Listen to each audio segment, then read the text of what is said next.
Okay, hi again, everyone. Let's talk about Exclusion and Embrace. It's one of my top 5 books that I've read. I don't like every chapter in the book, but I like the overall theme and the title and what Miroslav Volf is talking about here. And of course, his experience, as I said before in the previous week's video, is that he's trying to work through his Christian faith and the reconciliation required, especially between Serbians and Croats in the former Yugoslavia as they experienced the Civil War and some of the things that happened um, in that Civil War. And so he's trying to work through that. And in the other video, what I talked about is to look for the 4 movements of embrace. And I think this kind of captures some of the main themes of his book. And he doesn't necessarily say it this way. I'll pick up on the 4 movements of embrace, and I'll try to fill in a little bit of texture for that because I think it's really important for us to understand this concept from his book and how then he kind of adds texture to it. But also I want to give it a little bit of biblical principles because sometimes when he talks about the 4 movements, he doesn't necessarily kind of fill that in. So I want to try to do that. So he's talking about conflict, of course, and then he's talking about what does it mean to experience exclusion, which he's going to talk about in terms of sin. There's a difference that he tries to make between differentiation, that is, where do I stop and where do I have my boundaries and where do you begin, where do you have your boundaries.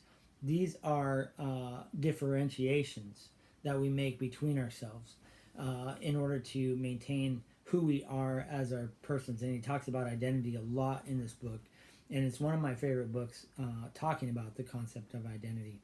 And if we had more time in this class, we would talk about identity formation and how that's shifted over the last, from pre-modern days to modern days to postmodern days, and now to what we might call a post-secular time. And so he talks a lot about identity. He says the self needs to be decentered and then recentered on Christ because our modern formation of identity has created a crisis and has created conflict. And so one of the key movements for him, and he talks about the 4 movements of embrace. He talks about them on page 141 to 144 of the printed version of the book, like this. And in the ebook, interestingly enough, there's a couple pages missing, which Luke pointed out to me, and then I went back and double checked, especially on this one, and only 3 of the movements of embrace are talked about there. And so I want to add the 4th one, and then I want to talk about that a little bit. So the 4 movements of embrace. The first one is what he calls opening the arms, right? You have to open your arms in order to embrace. And what Wolf talks about, this is an identity move. You know who you are, you know who the other person is, and you open your arms to invite them into embrace. This is a move of identity. And what Wolf says is that love is more meaningful when you have a sense of who you are and who they are. And they have a sense of who they are and who you are. And you still move towards each other. That is an act of love, and love has more meaning the more you know who you are and the more that you know who the other person is. So the differentiation is strong, but you're allowing another person to impact you and even impact your identity. So that's the first move. He talks about the first move is opening your arms, and that's an invitation by a person who's differentiated from another person into an embrace. The second move is waiting. So you've invited somebody in by opening your arms. Now you wait.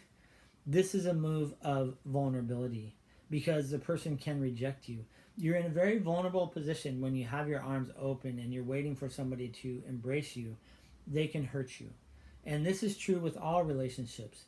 C.S. Lewis says the greater the love, the more pain that you're going to experience. And with human relationships and its imperfections, you're going to experience pain and you're going to experience suffering when you open your arms even if there is an exchange of grace in an embrace. And so this is a move of vulnerability on your part. And you can be more vulnerable when you know who you are and you're not defensive about who you are. So that's the second move, is a move of vulnerability. That is waiting for the embrace. The third move is an actual embrace. And what Wolf talks about is an embrace of equals. And so he'll intersperse in there, he'll talk about truth, he'll talk about justice, he'll talk about love, and he'll talk about forgiveness. And those are all necessary to equalize the relationship. Sometimes you need to do an act of justice to make sure that the person is equal with you, or you are equal with them when you embrace one another. When that happens, sometimes forgiveness is necessary, and he talks a lot about forgiveness in that book because he's working through some of that because of what happened with his family.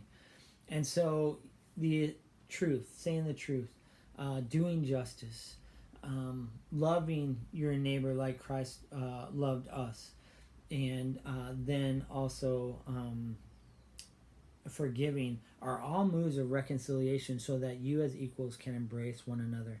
And in that embrace, it's an exchange of grace. So you're embracing someone, and they exchange their grace with you, and you exchange your grace with them. And that's the point of the embrace, to be together and to grow in who we are in Christ. So there's an exchange of grace, and that exchange of grace helps us to continue to form our identity in this imperfect world. So that's the third movement, is the embrace, the exchange of grace. The fourth movement, which is missing in the electronic version, and I'm sorry for those of you who are reading on that. I'll talk to the library, but it won't get fixed before this class is over. So the fourth move of embrace is then opening your arms again. That is releasing them. You can't hold on to somebody forever, right? And you have to open your arms again and release them. And that's a movement of hope. In other words, you've exchanged grace. You've been vulnerable. You know who you are. You know who they are. Now you've exchanged grace in this embrace. Now you open your arms, and they are stronger in the world, and you allow them to go and to do what God has called them to do, to be who God has called them to be in the world again. And they are stronger for it, and you are stronger for it because of the embrace. And so the fourth movement is a movement of hope.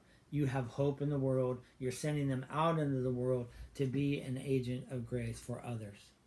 So those are the four movements of embrace. The first movement is opening your arms. That is a movement of identity. You know who you are. They know who they are. And despite the differences, despite some of the conflicts, you move towards each other. This is an act of love as well. The second movement is waiting, and that's an act of vulnerability, that you can get hurt or you can hurt someone in this waiting process.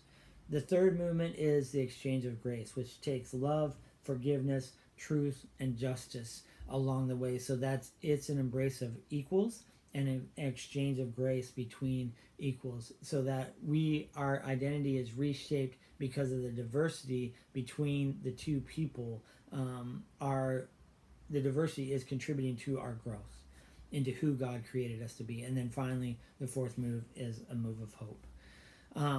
Wolf is going to talk about this in different kinds of ways through each of the chapters. I just kind of wanted to synthesize it a little bit for us in this class. And it's a helpful, I think, framework for us to think about how do we live relationally with one another. And again, moving back to Genesis chapter 2 and 3 from the other video, we want to help others flourish in the 5 relationships that constitute an abundant life. Okay? All right, that's enough for now. There'll probably be a little bit more on the some of the content for class and bringing it together, because we're going to begin to make some practical application, both for your group project and then also for your final paper. Okay? Have a great week, everyone.